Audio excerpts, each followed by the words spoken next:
nuclear bombs exist? Your immediate answer is yes. But how do you know? During the mid-20th century, television and movie watchers were bombarded with imagery of what was purported to be atomic test footage. But what were they really watching? They couldn't rewind a videotape or rescan through a video on their computer.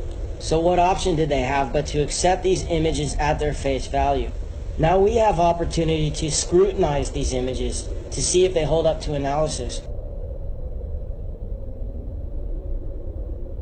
Take a look at these trees. Now what was that? And who turned the camera? They're in awfully straight lines, aren't they? Now this must be a different blast because it's coming from a different direction. Wait, now they've put it back. But those are the same trees we saw in the first clip, aren't they? And now this. First they showed us these trees that they panned left on.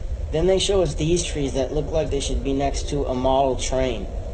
Notice how straight the rows are. It looks artificial to me. Then they show us these trees again. Where's the forward camera? And then back to these trees again. And then they show us what looks to be a real forest that's been chopped down or torn down. Now take a look at this. It's footage of the first H-bomb test called Ivy Mike. Watch how it changes.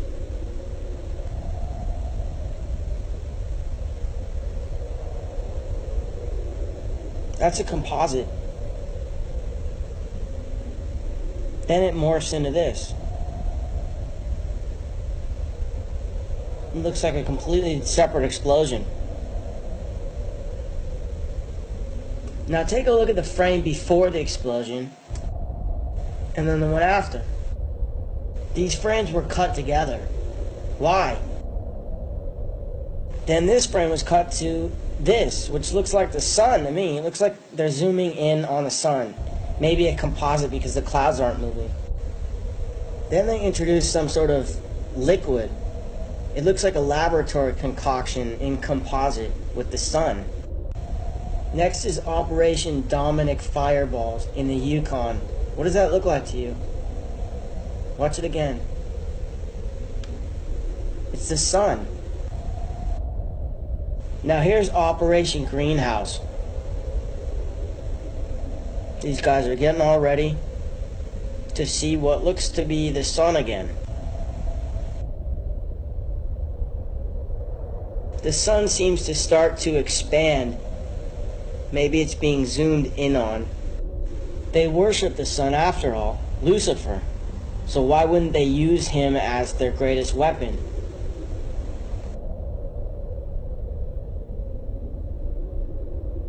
And who headed up the whole program?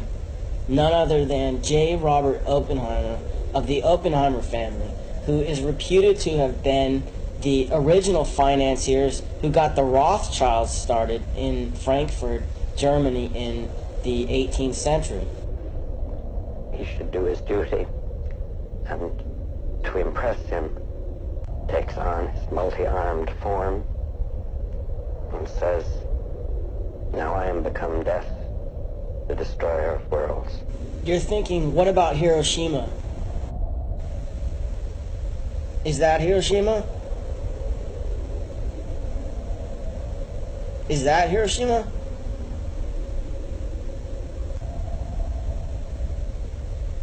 That looks like Hiroshima, but it looks like it's been carpet bombed.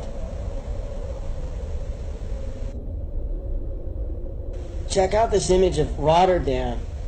Was that a nuclear bomb? Now compare it to this image of Hiroshima. Actually, this isn't Hiroshima, it's Tokyo after firebombing in 1945.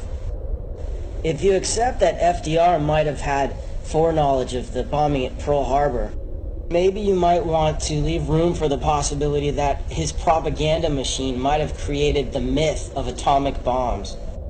There's no question that the powers that be have ballistics with tremendous explosive capacity. But this shot, for example, could easily be high-volume dynamite. And what are we looking at here?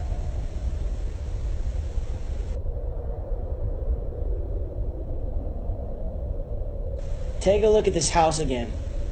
Whatever was strong enough to blow it to smithereens wasn't strong enough to even shake the camera. And look how high up the camera position is. Are we looking at another model? Now look at this bus and this car. Whatever's blowing them up is not moving the camera. And this building seems to blow up from the inside. Everything gets blown every which way except for the camera.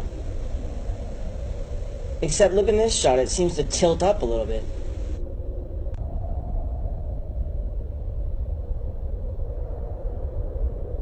Now this is one of my favorites. Watch the two guys behind the glass.